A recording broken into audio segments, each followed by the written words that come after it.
Hey, Article Clovers, it's Mark. This week we're annotating the piece, and there's actually something special. We have Cheyenne reading the introduction for us.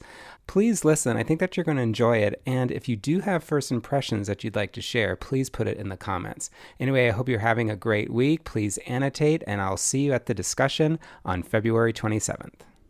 Welcome to the Highlighter Highlights.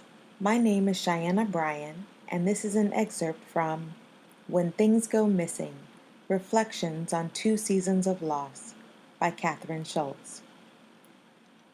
A couple of years ago, I spent the summer in Portland, Oregon, losing things. I normally live on the East Coast, but that year, unable to face another sweltering August, I decided to temporarily decamp to the West. This turned out to be strangely easy. I'd lived in Portland for a while after college, and some acquaintances there needed a house sitter. Another friend was away for the summer and happy to loan me her pickup truck. Someone on Craigslist sold me a bike for next to nothing. In very short order, and with very little effort, everything fell into place. And then, mystifyingly, everything fell out of place. My first day in town, I left the keys to the truck on the counter of a coffee shop. The next day, I left the keys to the house in the front door. A few days after that, warming up in the midday sun at an outdoor cafe, I took off the long-sleeve shirt I'd been wearing, only to leave it hanging over the back of the chair when I headed home. When I returned to claim it, I discovered that I'd left my wallet behind as well. Prior to that summer, I should note, I had lost a wallet exactly once in my adult life, at gunpoint. Yet later that afternoon, I stopped by a sporting goods store to buy a lock for my new bike, and left my wallet sitting next to the cash register. I got the wallet back, but the next day I lost the bike lock. I just arrived home and removed it from its packaging when my phone rang. I stepped away to take the call, and when I returned, some time later, the lock had vanished.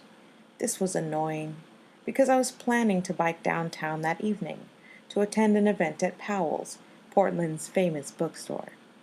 Eventually, having spent an absurd amount of time looking for the lock and failing to find it, I gave up and drove the truck downtown instead. I parked, went to the event, hung around talking for a while afterward, browsed the bookshelves, walked outside into a lovely summer evening, and could not find the truck anywhere. This was a serious feat, a real bar raising of thing losing, not only because in general it is difficult to lose a truck, but also because the truck in question was enormous. The friend to whom it belonged once worked as an ambulance driver. Oversized vehicles do not faze her. It had tires that came up to my midriff, an extended cab, and a bed big enough to haul cetaceans.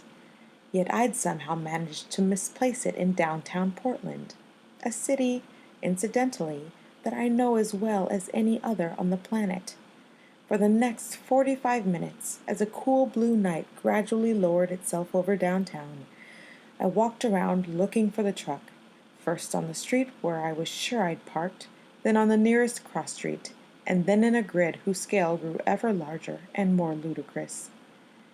Finally, I returned to the street where I'd started and noticed a small sign. No parking anytime. Oh, shit.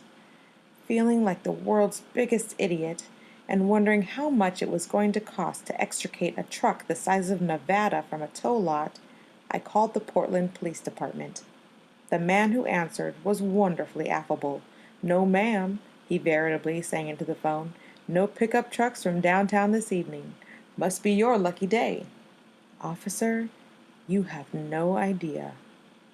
Channeling the kind of advice one is given as a child, I returned to the bookstore, calmed myself down with a cup of tea, collected my thoughts amid the latest literary debuts, and then, to the best of my ability, retraced the entire course of my evening in the hope that doing so would knock loose some memory of how I got there. It did not.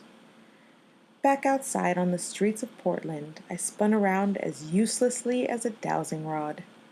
75 minutes later, I found the truck in a perfectly legal parking space, on a block so unrelated to any reasonable route from my house to the bookstore that I seriously wondered if I had driven there in some kind of fugue state. I climbed in, headed home, and, for reasons I'll explain in a moment, decided that I needed to call my sister as soon as I walked in the door. But I did not. I could not. My cell phone was back at Powell's, on a shelf with all the other new arrivals. If you enjoyed this excerpt, keep reading. And also, please let us know your thoughts. Have a great week.